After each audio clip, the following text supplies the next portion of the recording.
I'ma keep it a bean. Stick to the script, every scene. This from last year, but they clean. Say to say, I'ma take something else, but it's winning team. Charlie Sheen, fam gang, the regime. I'm from Piney Green. What's good, I'm Shellitronnn, but you can call me Coach, and I'm back at it again with a brand new video, and I'm gonna keep it a Bowberry biscuit. This preseason game between the Panthers and the Patriots, the third preseason game, the one that's supposed to be the closest approximation to the regular season, kind of like a dress rehearsal, there's no other way of putting it. It was bad. I have no idea where to start, but let's start with some history from just a week ago. In the game against the Bills, I came on here and I said, it's not about winning or losing. It's not about the score. It's about how you look when you win or lose. And that's about how it looks here. Now, last week, the score was a little bit closer than that game actually would have indicated had you actually watched the game. And the same thing here. This is what? It was 3-10. It's a 7-point game, one possession game. It looks kind of close. It looks like a really good defensive struggle between two teams really duking it out, really getting in the trenches and actually looking, pretty good on both sides of the ball. But the Pats won by 1 touchdown. Not really a big deal, right?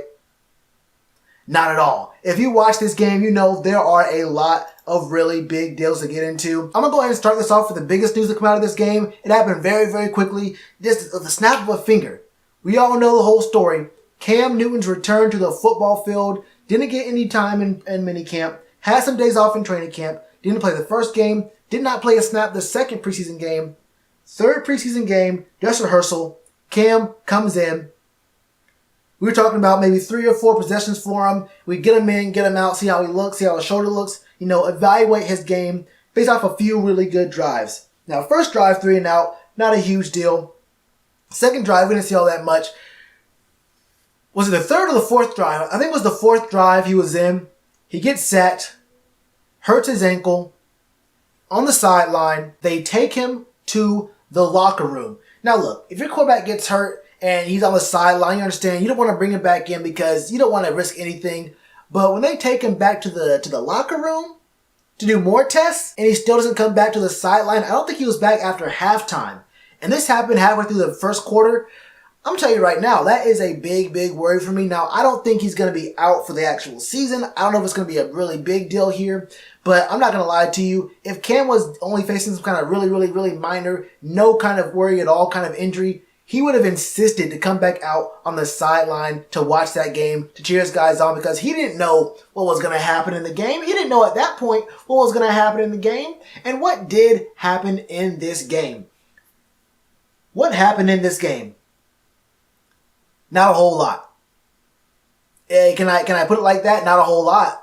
Not a whole lot. Our O-line was not that great. The starters didn't look all that great. There were missed assignments up and down the line. It didn't matter if it was the middle of the line, the edges with the tackles. I don't know what exactly happened. And at one point we saw Greg Little go back to the locker room late in the game to get evaluated for a concussion. He was in concussion protocol. That is not good at all.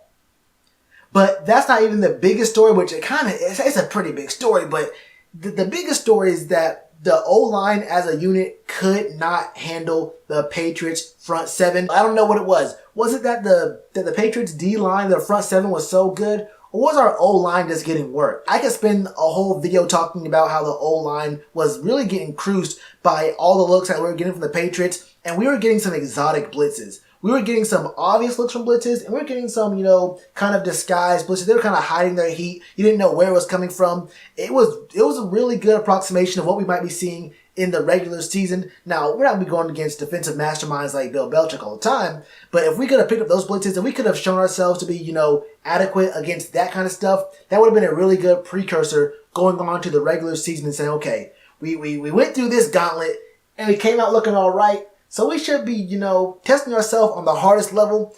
We can come back to some of these other teams we have on our schedule and be all right, feel good about how we're going to go up against them.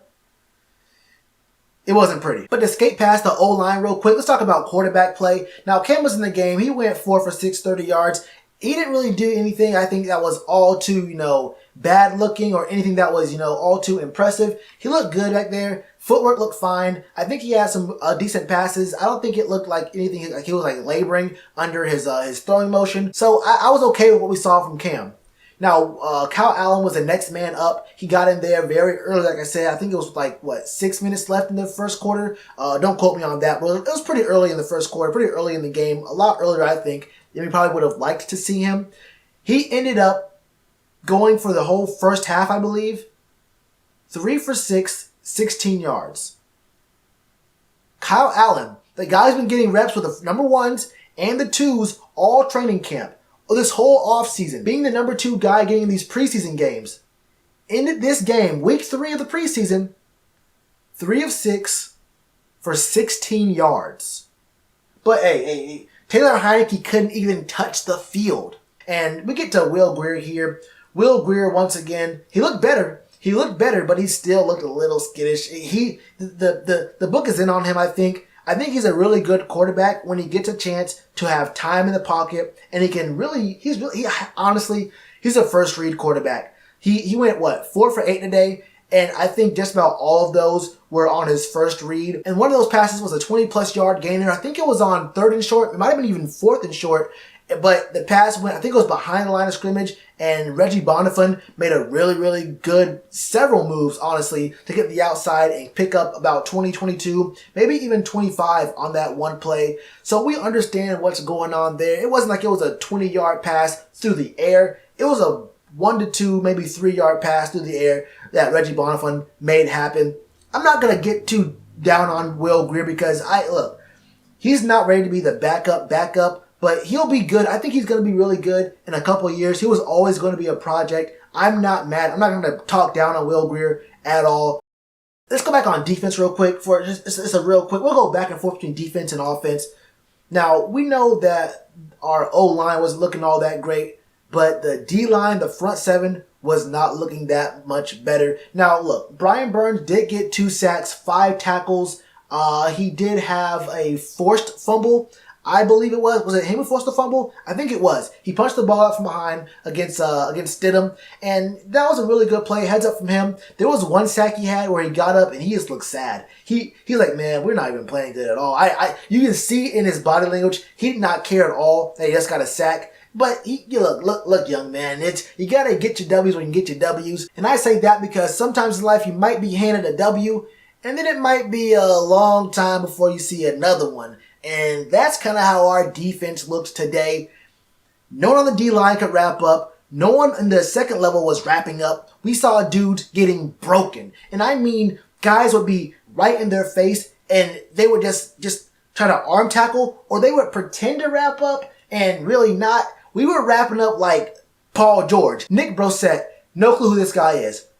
14 carries, 53 yards, average 3.8. Sony Michel, 10 carries, 36 yards, average 3.6. Brandon Bolden, another guy I have no clue who he is. 3 carries, 21 yards, average 7 yards per carry. I don't want to go further down the list here, but look, we were getting gashed. Those numbers may not sound all that great to you, but we were getting gashed. If you watch the game, it reminded me a lot of how our defense was looking last year and maybe even the year before, where we really weren't getting that many quality looks in the run game. It was really bad. And then in the pass game, it wasn't just the front 7. No. We had a lot of love just to spread around. We had a lot of love. The secondary was not there either. We saw a really good play from James Bradbury to get around his man and swat a ball and not actually have DPI. Then we saw a really good play from Dr. Jackson. We saw him a lot, playing off man, playing about 10 yards off the line of scrimmage, allowing the underneath to happen and using his speed to get there, make a tackle with almost no gain after the catch. I'm 100% cool with that game plan. Dante Jackson has proven to me he is 100%. That's his role. It's great for him. It works 100% to perfection with him. I'm cool with all that. Now, Tom Brady went 8 for 12, 75 yards. Okay. The backup for the Patriots is Brian Hoyer, right? Nope. Who is Jarrett Stidham? And since when was he actually John Elway? This man went 15 for 19, 134 yards on our defense. That was against some starters. That was against some backup guys. But, I mean, it wasn't like he was just throwing to running backs like Tom Brady does. No. It wasn't just running backs. It wasn't just tight ends. It wasn't just slot receivers over the middle running slants and drags. It wasn't just guys running comebacks and outs on the outside. This man, Jarrett Stidham, threw every single pass in the book. There were some passes that were, wide open, that were kind of schemed open for him. There were some passes in tight windows, and there were some passes that he should never have even thrown at all. Some passes where I thought, okay, here's a quick little pick for us, or really easy deflection. Between two defenders to a stationary receiver, this man Jarrett Stidham looked like Joe Montana in his prime. I don't know what it is. Maybe he was good. Maybe our defense wasn't that great. You know how we were talking about all this stuff in the offseason and in training camp, saying that, we don't need our secondary to be like like Thieves Ave anymore. You don't need the Legion of Boom anymore. All you need to do is have a really good front seven that can get pressure and have a secondary that may not win you games, but won't lose games for you. Hey, neither unit helped the other out. I didn't see any covered sacks. I didn't see any plays where the secondary made a really good play because of a rush pass, because the pass rush was really getting in there. There were some sacks, yeah, but there wasn't really any real pressure on the quarterbacks. Two different guys got 7 receptions, Philip Dorsett and Jacoby Myers. It was a bad look all around. Actually, hold up, wait a minute. Let me not say that, because there actually were a few rays of sunshine in this cloudy day. Now, let me look at this real quick.